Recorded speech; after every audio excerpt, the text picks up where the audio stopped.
Hello friends, good morning. നമ്മുടെ Kerala TV സീരിയലിലേക്ക് എല്ലാവർക്കും സ്വാഗതം. അങ്ങനത്തെ എന്തോ ഒക്കെ ചെയ്ത് കളഞ്ഞേക്കാം, അല്ലെങ്കിൽ വിക്രത്തെയും കുടുംബത്തിനെയും കത്തിച്ച് കളഞ്ഞേക്കാം എന്നൊക്കെയുള്ള ഒരു പ്രതീക്ഷയോടെ വന്നു നിന്ന വാസുവൻ എന്ന് പറയുന്നവൻ്റെ മുഖത്ത് നോക്കി അവൻ്റെ ചരിത്രം മുഴുവനും അങ്ങ് വിളമ്പി അങ്ങ് ഇട്ട് കൊടുത്തു നമ്മുടെ വക്കീല്. എന്തായാലും ഒട്ടും പ്രതീക്ഷിച്ചില്ല അതുപോലത്തെ ഒരു ട്വിസ്റ്റ് അവിടെ. ഇയാളെ ആ കോടതി മുറ്റത്തിട്ട് വലിച്ച് കീറി വാസുവൻ ചെല്ല് എന്നും പറഞ്ഞുകൊണ്ട് നമ്മുടെ ദർശൻ മുഴുവൻ പൊളിച്ചില്ലേ. അപ്പോൾ ഇതെല്ലാം കഴിഞ്ഞതിന് ശേഷം അയാൾ അവിടുന്ന് നാണം കെട്ടങ്ങ് പോവുകയും ചെയ്തു. ഇതെല്ലാം കഴിഞ്ഞ് പിന്നെ നമ്മുടെ പോലീസുകാർ വിക്രമായിട്ട് അങ്ങോട്ടേക്ക് വരിക. അപ്പോൾ ശ്രീനിവാസൻ എല്ലാവരും അവിടെ നിൽപ്പുണ്ട്. സാർ, ഒരു മിനിറ്റ് ഒന്ന് സംസാരിക്കണമെന്ന് പറഞ്ഞു. നീ ദർശന് വക്കാലത്ത് ഒപ്പിട്ട് കൊടുത്തിരുന്നോ എന്ന് ചോദിക്കുമ്പം ഇല്ല എന്ന് പറഞ്ഞു. പിന്നെ എങ്ങനെയാണ് അയാൾ ഹാജരായതെന്ന് ചോദിക്കുമ്പം എനിക്കറിയില്ല എന്ന് പറഞ്ഞു വിക്രം. എവിടെയോ ഒരു ചതി നടന്നിട്ടുണ്ടല്ലോ വിക്രം എന്നും പറഞ്ഞുകൊണ്ട് ഇയാൾ ഇങ്ങനെ പറയുക കേട്ടോ. അപ്പോൾ ശ്രീനി സാർ പോകാനേ നേരമായെന്ന് ഈ SI പറഞ്ഞു. അങ്ങനെ വിക്രവുമായിട്ട് പോകും. അപ്പോൾ നീ വിഷമിക്കേണ്ട, കാര്യങ്ങളെല്ലാം ഞാൻ നോക്കിക്കോളാമെന്ന് ശ്രീനി സാറ് പറഞ്ഞു. അപ്പോഴത്തേക്കും ദർശൻ അവിടെ നിന്ന് ഹലോ എന്നും പറഞ്ഞ് ഇങ്ങനെ കൈ പൊക്കി കാണിച്ചു. അപ്പോൾ ഇവരെല്ലാവരും ഇങ്ങനെ നോക്കുക. ഒരു 5 മിനിറ്റ് തരണേ. എന്താ ഇൻസ്പെക്ടറെ, സ്ഥലത്തെ രാഷ്ട്രീയ ദിവ്യന്മാരൊന്നും അല്ല, കക്ഷിയുടെ വക്കീലാണ് സംസാരിക്കണമെന്ന് ആവശ്യപ്പെടുന്നതെന്ന് നമ്മുടെ ദർശൻ അവിടെ നിന്ന് പറയാം. വിക്രം വരാൻ പറഞ്ഞു. എന്നിട്ട് വിക്രത്തിനെ ദർശൻ മാറ്റി നിർത്തി സംസാരിക്കാം. എനിക്ക് വിക്രത്തിൻ്റെ ഒരു സഹായം വേണമെന്ന് പറഞ്ഞു. ഏറ്റെടുക്കാൻ ഞാൻ നിങ്ങളോട് ആവശ്യപ്പെട്ടില്ലല്ലോ, വക്കാലത്തും ഒപ്പിട്ടിട്ടില്ലല്ലോ എന്ന് പറയുമ്പോൾ അങ്ങനെ ഒരു വക്കാലത്ത് ഒപ്പിട്ടിട്ടില്ല എങ്കിൽ എനിക്ക് കോടതിയിൽ ഹാജരാകാൻ പറ്റുമായിരുന്നോ എന്ന് ദർശൻ ചോദിക്കാം. അതൊക്കെ എങ്ങനെയാണെന്ന് ഞാൻ വഴിയെ പറയാം. അതിനു മുൻപ് എന്തിനാണ് വാസുവിൻ്റെ മകനെ ആക്രമിച്ചതെന്ന് വിക്രം എന്നോട് പറയണം എന്ന് പറഞ്ഞപ്പോഴത്തേക്കും വിക്രം ഒന്ന് ചിരിച്ചു. അത് ഞാൻ പുറത്തു പറയുമായിരുന്നെങ്കിൽ ആദ്യം വേദയോട് അത് പറഞ്ഞേനെ. അപ്പം ഞാൻ നിങ്ങളുടെ വക്കീലാണെന്ന് അറിയാമല്ലോ എന്ന് പറയുമ്പം ക്ഷണിക്കാതെ വന്ന വക്കീലല്ലേ എന്ന് ചോദിച്ചു. ഇനി ഞാൻ നിങ്ങൾക്ക് നേരിട്ട് വക്കാലത്ത് ഒപ്പിട്ട് തന്നിരുന്നെങ്കിലും ആ കാര്യം ഒരിക്കലും പറയില്ലായിരുന്നു എന്ന് പറഞ്ഞു. അപ്പം ഞാനത് കോടതിയിൽ വെളിപ്പെടുത്തില്ല എന്ന് പറഞ്ഞപ്പം ഇല്ല സാറേ, അതൊഴികെ വേറെ എന്ത് സാറിന് എന്നോട് ചോദിക്കാനുണ്ടെങ്കിലും ചോദിക്കാമെന്ന് പറയുമ്പോൾ നമ്മുടെ ദർശനൊന്ന് ചിരിച്ചു. ഞാനൊരു കാര്യം പറയാം, നിങ്ങളെ ഏതൊരാൾക്കും കണ്ണടച്ച് വിശ്വസിക്കാം. ജീവിതത്തിൽ ഒരിക്കലും നിങ്ങൾ വാക്കുമാറില്ല എന്ന് ദർശൻ നമ്മുടെ വിക്രത്തോട് പറയുന്നു. വേദയെ നിങ്ങൾ വിവാഹം ചെയ്തപ്പോൾ എനിക്ക് നിരാശയുണ്ടായിരുന്നു, ദേഷ്യവും ഒക്കെ ഉണ്ടായിരുന്നു. സത്യമായ കാര്യം തന്നെയാണ്. പതുക്കെ അത് മാറാൻ തുടങ്ങി. ഇപ്പം നിങ്ങളോട് എനിക്ക് മതിപ്പുണ്ടെന്ന് ദർശൻ വിക്രത്തോട് പറയുക കേട്ടോ. നിങ്ങൾ പുറത്തു വന്നിരിക്കും, ബൈ എന്നും പറഞ്ഞ് ദർശൻ അവിടെ നിന്ന് അങ്ങ് പോകുമ്പോൾ ദർശൻ സാർ എന്നും പറഞ്ഞ് വിക്രം തിരിച്ചു വിളിച്ചു ദർശനെ. ഇപ്പം ദർശൻ ഇങ്ങനെ തിരിഞ്ഞു നിൽക്കുക. നിങ്ങളെങ്ങനെയാണ് എൻ്റെ വക്കാലത്ത് സംഘടിപ്പിച്ചതെന്ന് ചോദിക്കുമ്പം അത് കള്ള ഒപ്പൊന്നുമല്ല, താൻ തന്നെ ഒപ്പിട്ട് കൊടുത്തതാണെന്ന് പറഞ്ഞു. അപ്പോൾ ദർശൻ ഇങ്ങനെ നോക്കുക. തൻ്റെ ശ്രീനി സാറിന് വേണ്ടിയാണെന്ന് മാത്രം എന്ന് പറയുമ്പോഴത്തേക്കും വിക്രം ഇങ്ങനെ നോക്കുക. വിക്രം പോലും അറിയാതെ ഓരോരോ കാര്യങ്ങൾ ഇങ്ങനെ വന്നുകൊണ്ടിരിക്കുകയാണല്ലോ. അപ്പം അന്ന് അവിടെ വെച്ച് ആ ഒപ്പിടിയിപ്പിച്ച കാര്യങ്ങളെ പറ്റിയൊക്കെ ഇങ്ങനെ നമ്മുടെ വിക്രം ആലോചിക്കുക. അത്രയും പറഞ്ഞിട്ട് നമ്മുടെ ദർശൻ അവിടെ നിന്ന് അങ്ങ് പോയി. എന്തായാലും വിക്രം ചില കാര്യങ്ങളൊക്കെ മനസ്സിലാക്കിക്കൊണ്ടിരിക്കുകയാണ്. അപ്പോൾ ഈ ഒരു വിവരം വീട്ടിലിരുന്ന് ചർച്ച ചെയ്യുക ശ്രീകാന്തൊക്കെ. ഈ ഒരു കാര്യം എനിക്ക് മനസ്സിലാകുന്നില്ല എന്ന് പറഞ്ഞ് നിൽക്കുമ്പോൾ അതെ, അവൻ്റെ കേസ് ഏറ്റെടുക്കേണ്ട എന്ത് കാര്യമാണ് നിനക്കുണ്ടായിരുന്നത് ദർശനെന്നും ചോദിച്ചുകൊണ്ട് ദർശനം ഒന്ന് പേടിപ്പിക്കുകയാണ്. വർഷയും അച്ഛനും എല്ലാവരും കൂടെ ഇരുന്ന്. ശ്രീകാന്ത് പറഞ്ഞപ്പോഴാണ് ഞാൻ അറിഞ്ഞത്. നിനക്ക് എന്നോടെങ്കിലും ഒന്ന് ഡിസ്കസ് ചെയ്യാമായിരുന്നില്ലേ എന്ന് ചോദിക്കുമ്പം ഇക്കാര്യം സംസാരിക്കാനാണ് എന്നോട് വരാൻ പറഞ്ഞതെന്ന് ദർശൻ ചോദിച്ചു. അപ്പോൾ പിന്നെ സംസാരിക്കണ്ടേ? വേദം അടക്കം അവനെ തള്ളി പറഞ്ഞ സമയത്ത് ദർശൻ സപ്പോർട്ട് ചെയ്യാൻ വന്നത് എന്തായാലും ഒട്ടും ശരിയായില്ല എന്ന് ഇവരെല്ലാവരും പറയും കേട്ടോ. അപ്പോൾ ശ്രീകാന്തേ, ഞാൻ ചെയ്യുന്നത് എൻ്റെ ജോലിയാണെന്നും ആ ജോലി എങ്ങനെ ചെയ്യണമെന്നും എനിക്ക് നന്നായിട്ട് അറിയാമെന്നും നമ്മുടെ ദർശനം പറഞ്ഞു.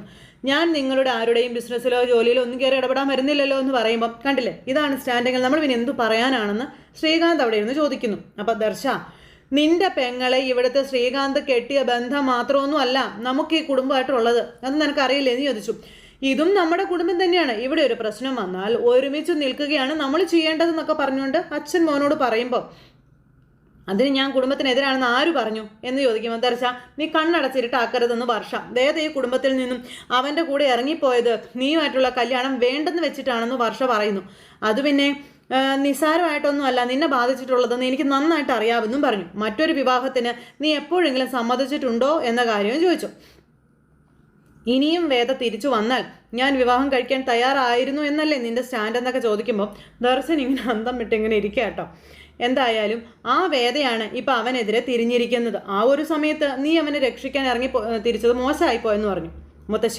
മുത്തശ്ശിയും അങ്ങനെ തന്നെയാണ് വിചാരിക്കുന്നത് ചോദിക്കുമ്പോൾ അവൾ അങ്ങനെ ഒരു തീരുമാനം എടുത്തത് തെറ്റായിപ്പോയെന്ന് ഞാൻ പറയുള്ളൂ എന്ന് മുത്തശ്ശി പറയുമ്പോൾ മുത്തശ്ശി മിണ്ടാതിരിക്കാവോ, ഇത്തരം കാര്യങ്ങൾ ഞങ്ങൾ തീരുമാനിച്ചോളാമെന്ന് പറഞ്ഞു. അപ്പോൾ ശ്രീകാന്തേ, മിണ്ടരുതെന്ന് പറഞ്ഞു അമ്മ. പിന്നെ ഞാനെന്താ അമ്മേ പറയേണ്ടതെന്ന് ചോദിച്ചു ശ്രീകാന്ത്. ഇവർ പറഞ്ഞു തീർന്നില്ല. അപ്പോഴത്തേക്കും നമ്മുടെ ജഡ്ജി അദ്ദേഹം വീട്ടിലേക്ക് വന്നു. എല്ലാവരും ഇങ്ങനെ അദ്ദേഹത്തിന് ഉറ്റുനോക്കിക്കൊണ്ട് അവിടെ അങ്ങനെ നിൽക്കുവാണ്. അപ്പോൾ ദർശനെ കണ്ടപ്പോഴേക്കും എന്താ പതിവില്ലാത്തൊരു സഭ ഇവിടെ കൂടിയിരിക്കുന്നതെന്ന് ചോദിച്ചു. അപ്പോൾ കോടതിയിലെ കാര്യങ്ങളും ഇതെല്ലാം ഇവരങ്ങോട്ടും ഇങ്ങോട്ടും പറയുക. അദ്ദേഹം ഇതെല്ലാം കേട്ടോ, ആർക്ക് വേണ്ടി വാദിച്ചാലും നീ സത്യത്തിൻ്റെയും നീതിയുടെയും ഭാഗത്ത് നിൽക്കുന്ന ഒരാളല്ലേ എന്ന് ചോദിക്കും അമ്മ. പിന്നെന്താ ദർശൻ വാദിച്ചാൽ കുഴപ്പമെന്നൊക്കെ ഇങ്ങനെ ചോദിക്കും അമ്മ അവിടെ നിന്ന്. വക്കീലന്മാരുടെ വാദത്തിന്റെ അടിസ്ഥാനത്തിലല്ലേ കോടതി ശരിയും തെറ്റും ഒക്കെ നിർണ്ണയിക്കുന്നത്. ഇങ്ങനൊരവസരത്തിൽ ദർശൻ എതിർഭാഗത്ത് നിൽക്കാൻ പോയത് ശരിയല്ലെന്ന് ഞാൻ പറഞ്ഞുള്ളൂ എന്ന് ശ്രീകാന്ത് ഇങ്ങനെ അച്ഛൻ്റെ മുന്നിൽ നിന്ന് പറഞ്ഞു. അത് കേട്ട് ദേ നോക്ക്, കുടുംബം വേറെ കോടതി വേറെ. കോടതിയിലെ കാര്യങ്ങൾ ഞാൻ കുടുംബത്തിലേക്ക് എടുക്കാറില്ല. അതുകൊണ്ട് കേസുമായി ബന്ധപ്പെട്ട ഒരു സംസാരവും ഈ വീട്ടിൽ ഇനി വേണ്ട. പറയുന്നത് മനസ്സിലായോ എന്ന് ചോദിച്ചു. അവിടെ അതും പൊളിഞ്ഞു. എല്ലാവരും കൂടി ഇങ്ങനെ ഇവരെ വളഞ്ഞിട്ട് ആക്രമിച്ചതാണ്. പക്ഷെ പണി പാളി. ആ സമയത്ത് ദർശൻ, ഈ കേസിൽ എനിക്ക് മുന്നേ നീ അപ്പയർ ചെയ്യുന്നത് കൊണ്ട് അത് കഴിയും വരെ ഇങ്ങോട്ട് വരാതിരുന്നാൽ അതുകൂടി നല്ലതായിരിക്കുമെന്നും ദർശനോട് അദ്ദേഹം പറഞ്ഞു. ആ വാസവൻ ചിലപ്പോൾ അയാളുടെ ആൾക്കാരെ പുറത്ത് നിർത്തിയിട്ടുണ്ടായിരിക്കും. നീ വരുന്നതും പോകുന്നതും നാളെ മീഡിയയിൽ വാർത്തയാകരുതെന്ന് പറഞ്ഞു. ഇല്ല എന്നും പറഞ്ഞു.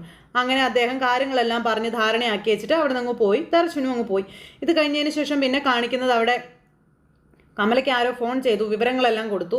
അത് കഴിഞ്ഞപ്പോഴത്തേക്കും മാഷ് അങ്ങോട്ടേക്ക് വന്നു. മാഷിനോട് കമല ഈ വിവരങ്ങളൊക്കെ പറയുവാണ്. അപ്പോൾ ആരപ്പം നിന്നോട് ഇത് പറഞ്ഞതെന്ന് ചോദിച്ചു. അവളുടെ മുത്തശ്ശി സാവത്രേമിയാണ് പറഞ്ഞതെന്ന് പറഞ്ഞു കേട്ടോ.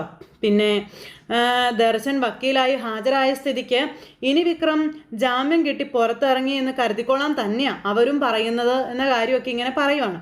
പിന്നെ ദർശനോ? അത് തന്നെയാ. അപ്പോഴത്തേക്കും നന്ദിനിക്ക് സഹിക്കുന്നില്ല. ഇന്ന് ഞങ്ങൾ ആരും അത് പ്രതീക്ഷിച്ചില്ല തുടങ്ങിയ വിവരങ്ങളെല്ലാം കേട്ടു. ദർശനല്ലേ വിക്രമിന് വേണ്ടി ഹാജരായതെന്നൊക്കെ പറയുമ്പോൾ സമ്മതിച്ചു. പക്ഷേ അത് വേദ പറഞ്ഞിട്ടുണ്ടായിരുന്നില്ലേ എന്ന് ചോദിക്കുകയാണ് മാഷ്. അപ്പോൾ ഇനിയിപ്പോൾ വേദ പറഞ്ഞിട്ടായിരിക്കും അച്ഛാ എന്ന് വിനായകൻ വന്ന് പറയുമ്പോൾ പിന്നീട് എന്ത് മണ്ടത്തരയി പറയുന്നത്? വിക്രത്തെ എങ്ങനെയെങ്കിലും ജീവപര്യന്തം അകത്ത് കിടത്തി അടങ്ങുമെന്ന് പറഞ്ഞ് നടക്കുന്ന വേദ ഇതിന് ശ്രമിക്കുമോ എന്ന് നന്ദിനി ചോദിക്കുക. വെറുതെ മണ്ടത്തരം പറയരുതെന്നും പറഞ്ഞ് ഇടയ്ക്ക് അങ്ങ് കയറി. അപ്പോൾ അതും ശരിയാണെന്ന് വിനായകൻ. വിക്രം പുറത്തിറങ്ങണം എന്നുണ്ടായിരുന്നെങ്കിൽ അവൾക്ക് മൊഴി കൊടുക്കാതിരുന്നാൽ മതിയായിരുന്നല്ലോ എന്നും വിനായകൻ ഇങ്ങനെ പറയുന്നത്. അപ്പം കമലെ തെറ്റിദ്ധരിപ്പിക്കുക എന്നുള്ളതാണ് ഈ നന്ദിനിയുടെയും ഭർത്താവിൻ്റെയും ലക്ഷ്യം.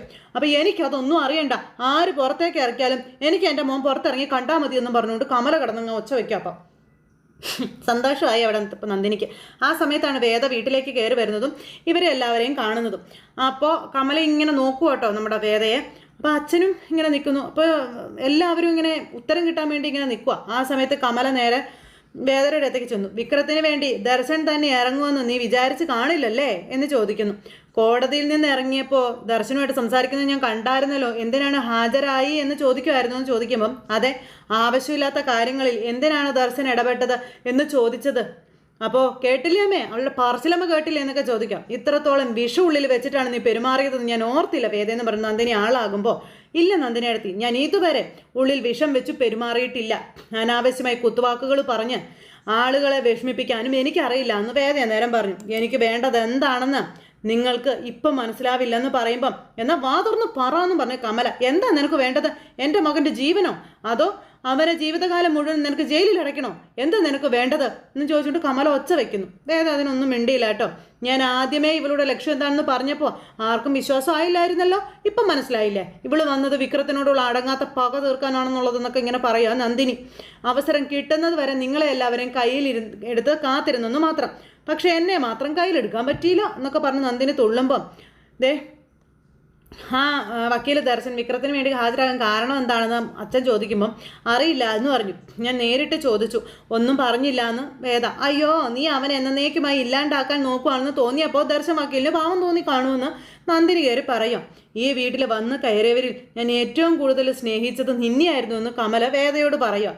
പക്ഷേ അവസാനം നീ തന്നെ എനിക്ക് എതിരായെന്ന് പറഞ്ഞപ്പോൾ അമ്മ എന്നെ മനസ്സിലാക്കാത്തത് കൊണ്ടാണെന്ന് പറഞ്ഞ് തുടങ്ങിയില്ല. അപ്പോഴത്തേക്കും ഇനി എനിക്ക് മനസ്സിലാക്കി തരാൻ നിൽക്കണ്ടെന്ന് പറഞ്ഞു കമല. നീ പറയുന്ന കള്ളത്തരങ്ങൾക്കൊക്കെ ചെവി തരാൻ ഇനിയിപ്പോൾ ഇവിടെ മാഷുണ്ടല്ലോ എന്നും പറഞ്ഞു വേദയുടെ മെക്കിട്ട് കയറുക കമല. മാഷ് ഒന്നും മിണ്ടുന്നില്ല കേട്ടോ. മിണ്ടിയിട്ട് കാര്യമില്ലെന്ന് മാഷിനും അറിയാം. അത് മതിയെന്നും പറഞ്ഞു വലിയ ഡയലോഗൊക്കെ അടിച്ച് കമല അവിടെ നിന്ന് പോയി. അപ്പോൾ നന്ദിനി, ഇപ്പം നന്ദിനിയാണ് പ്രിയപ്പെട്ടവള്, നന്ദിനിയോട് ഏതാണ്ടൊക്കെ എടുക്കാൻ പറഞ്ഞു. ഞാൻ എടുത്തു, അമ്മോട് പോയി ഇരുന്നോ എന്നും പറഞ്ഞുകൊണ്ട് നന്ദിനി. ആ സമയത്ത് കമല തുള്ളിച്ചാടി അവിടെ നിന്ന് അങ്ങ് പോയി.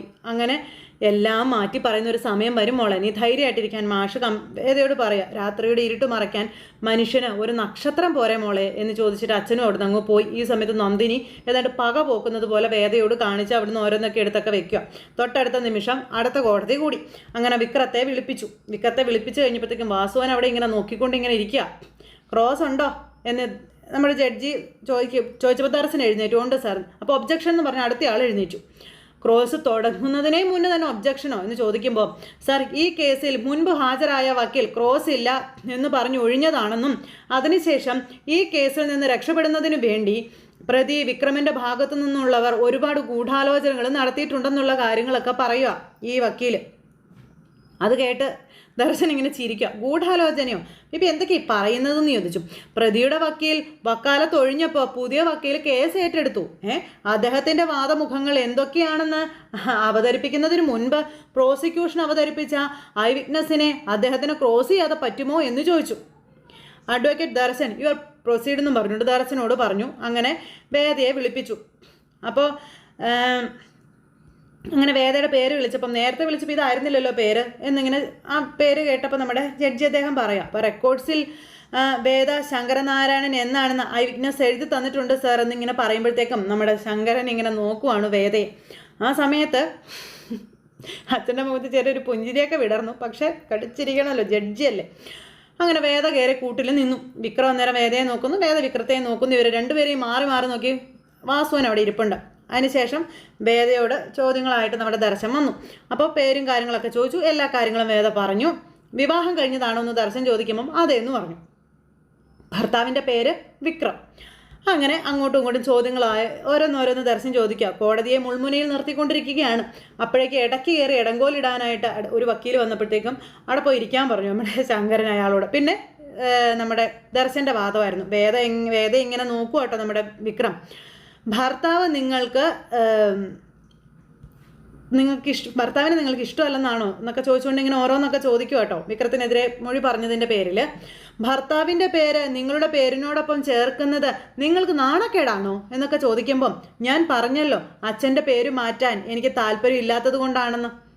ശരി, ഭർത്താവിനോട് നിങ്ങൾക്ക് സ്നേഹമാണോ വെറുപ്പാണോ എന്നൊക്കെ ഇങ്ങനെ ചോദിക്കുക നമ്മുടെ ദർശൻ. അപ്പം എന്താണിത് സാർ എന്നും ചോദിച്ചുകൊണ്ട് അടുത്ത് ഐ വിറ്റ്നസിൻ്റെ സ്റ്റേറ്റ്മെൻറ്റിനെയാണ് ക്രോസ് ചെയ്യേണ്ടത്. ഡിഫൻസ് വക്കീൽ പ്രോസിക്യൂഷന് പ്രൊഡ്യൂസ് ചെയ്തിട്ടുള്ള ഐ വിറ്റ്നസിൻ്റെ ഡിവോഴ്സ് കേസ് കൈകാര്യം ചെയ്യുന്നത് പോലെയാണ് ചോദ്യങ്ങൾ ചോദിക്കുന്നത് എന്നൊക്കെ പറഞ്ഞുകൊണ്ട് ഇങ്ങനെ പറയുമ്പം അഡ്വക്കേറ്റ് ദർശൻ നിങ്ങൾ വിഷയത്തിൽ നിന്ന് മാറാതെ ക്രോസ് ചെയ്യാൻ പറഞ്ഞു. അത് കേട്ടപ്പോൾ സാർ ഞാൻ വിഷയത്തിലേക്ക് വരാൻ വേണ്ടി തന്നെയാണ് ഇതൊക്കെ ചോദിക്കുന്നതെന്നും ദയവ് ചെയ്ത് എന്നെ തുടരാൻ അനുവദിക്കണമെന്നും ദർശൻ പറഞ്ഞു. വിറ്റ്നസിൻ്റെ മാനസിക നിലയും പ്രതിയോടുള്ള ആറ്റിറ്റ്യൂഡും ഇത്തരം ഒരു സ്റ്റേറ്റ്മെൻറ്റിൻ്റെ കാരണമായി പ്രവർത്തിച്ചിട്ടുണ്ടെന്ന് ഞാൻ സംശയിക്കുന്നുണ്ടെന്നും പറഞ്ഞുകൊണ്ട് ദർശൻ ഇങ്ങനെ പറയുക. ആ സമയത്ത് വേദ ഇങ്ങനെ വിക്രത്തെ നോക്കുക കേട്ടോ. ഭയങ്കര പ്രതീക്ഷകളോടുകൂടി നന്ദിനിയും കമലയൊക്കെ അവിടെ അങ്ങനെ ഇരിക്കുന്നു. Yes proceed. അപ്പോൾ ഞാൻ ചോദിച്ചതിന് മറുപടി പറ. നിങ്ങൾക്ക് ഭർത്താവിനോട് സ്നേഹമാണോ വെറുപ്പാണോ ഏതാണെങ്കിലും പറയാൻ പറഞ്ഞു. അപ്പോൾ വേദ ഒന്നും മിണ്ടുന്നില്ല, വിക്രത്തെ നോക്കുക. വേദ ഒന്നും മിണ്ടുന്നില്ല, എല്ലാവരും ഇങ്ങനെ ഉറ്റു നോക്കിക്കൊണ്ട് നിൽക്കുക. പറയാൻ പറഞ്ഞു. അപ്പം എനിക്ക് ആരോടും വെറുപ്പില്ല എന്ന് പറഞ്ഞു. പക്ഷെ സ്നേഹവും ഇല്ല അല്ലേന്ന് ചോദിച്ചപ്പോൾ അതിവിടെ പറയേണ്ട കാര്യമുണ്ടോ എന്ന് ചോദിച്ചു വേദ. ശരി, ഈ നിൽക്കുന്ന പ്രതി തന്നെയല്ലേ നിങ്ങളുടെ ഭർത്താവ് എന്ന് ചോദിക്കുമ്പം അതേന്ന് പറഞ്ഞു. അങ്ങനെ ദർശൻ്റെ ചോദ്യങ്ങളൊക്കെ കേട്ട് നമ്മുടെ ശങ്കരൻ പോലും അന്തം വിട്ടിങ്ങനെ നിൽക്കാം. ഇദ്ദേഹത്തിന് എന്താണ് ജോലി എന്ന് ചോദിക്കുമ്പോൾ വേദമുള്ള കാര്യങ്ങൾ പറഞ്ഞു. പിന്നെ ഓരോരോ ചോദ്യങ്ങൾ ഇങ്ങനെ ഉന്നയിച്ചുകൊണ്ടേ ഇരിക്കാം. അപ്പോൾ വേദം ഒന്നും മിണ്ടാതിരിക്കുമ്പോൾ കോടതിയുടെ സമയം വെറുതെ പാഴാക്കരുത്, ചോദിക്കുന്ന ചോദ്യങ്ങൾക്ക് കൃത്യമായി ഉത്തരം വേണമെന്ന് പറഞ്ഞു. അങ്ങനെ നന്മയും തിന്മയും കിടന്ന് പൊരുതുന്ന പോലെ അവിടെ കിടന്ന് നന്മയും കൂടെ കിടന്ന് പൊരുതിക്കൊണ്ടിരിക്കുകയാണ്. നിങ്ങളുടെ ഭർത്താവ് ഇതിനു മുന്നേ തല്ലുണ്ടാക്കിയിട്ടില്ലേ എന്ന് ചോദിച്ചു. അപ്പോൾ ഉവെന്ന് പറഞ്ഞു. അതിൻ്റെ പേരിൽ നിങ്ങൾ തമ്മിലും വഴക്കുണ്ടാക്കിയിട്ടില്ലേ എന്ന് ചോദിച്ചു. അപ്പോൾ ഉണ്ടെന്ന് പറഞ്ഞു. അത് കാരണം നിങ്ങൾക്ക് അയാളോട് വെറുപ്പാണ്. അപ്പോൾ ഒബ്ജക്ഷൻ യുവർ ഓണർ. ഡിഫൻസ് വക്കീൽ സാക്ഷി മനസ്സിൽ പോലും വിചാരിക്കാത്ത കാര്യങ്ങളാണ് ചോദിച്ചുകൊണ്ടിരിക്കുന്നതെന്നും പറഞ്ഞുകൊണ്ട് വേദയുടെ വക്കീൽ ചാടി എഴുന്നേറ്റു. അപ്പോൾ യുവർ ഓണർ, സ്നേഹത്തിൻ്റെ എതിരാണ് വെറുപ്പ്. തൻ്റെ ഭർത്താവിനോട് സ്നേഹമുണ്ടോ എന്ന് വ്യക്തമാക്കാത്ത ഒരാൾ വെറുപ്പുണ്ടോ എന്ന് വ്യക്തമാക്കേണ്ടതുമല്ലേ എന്ന് ദർശൻ ചോദിക്കുക. ഗുണ്ടാപ്പണി ഉണ്ടോ എന്നുള്ള ചോദ്യത്തിന് അറിയില്ല എന്ന് പറഞ്ഞുവെങ്കിലും ഭർത്താവ് ഇതിനു മുൻപ് അടി ഉണ്ടാക്കിയിട്ടുണ്ടെന്ന് ഇവർ സമ്മതിക്കുന്നുണ്ടല്ലോ എന്ന് പറഞ്ഞു. അങ്ങനെ അതിൻ്റെ പേരിൽ വഴക്കുണ്ടാക്കിയിട്ടുണ്ടെന്നും സമ്മതിക്കുന്നു. ദയവായി അത് നോട്ട് ചെയ്യണമോ യുവർ ഓണർ എന്ന് പറഞ്ഞുകൊണ്ട് ദർശൻ അവിടെ ഇട്ട് പൊരിക്കുക നമ്മുടെ വേദയെ. അപ്പോൾ അങ്ങനെ ഒരു സിറ്റുവേഷനും കാര്യങ്ങളും കാണിച്ചുകൊണ്ടാണ് നമ്മുടെ ഇന്നത്തെ കഥ അവസാനിച്ചത്. അപ്പോൾ എല്ലാവരും കാത്തിരുന്ന് കാണണം കേട്ടോ. എല്ലാവർക്കും നല്ലൊരു ദിവസം ആശംസിക്കുകയാണ്. എല്ലാവരും തരുന്ന സപ്പോർട്ടിനും സ്നേഹത്തിനും ഒരുപാട് നന്ദി ഹൃദയത്തിൻ്റെ ഭാഷയിൽ അറിയിക്കുന്നു. വീണ്ടും കാണാമെന്നുള്ള ശുഭ പ്രതീക്ഷയോടുകൂടി നിർത്തുന്നു. നന്ദി. Thank you. See again. Take care. Bye bye. Tata.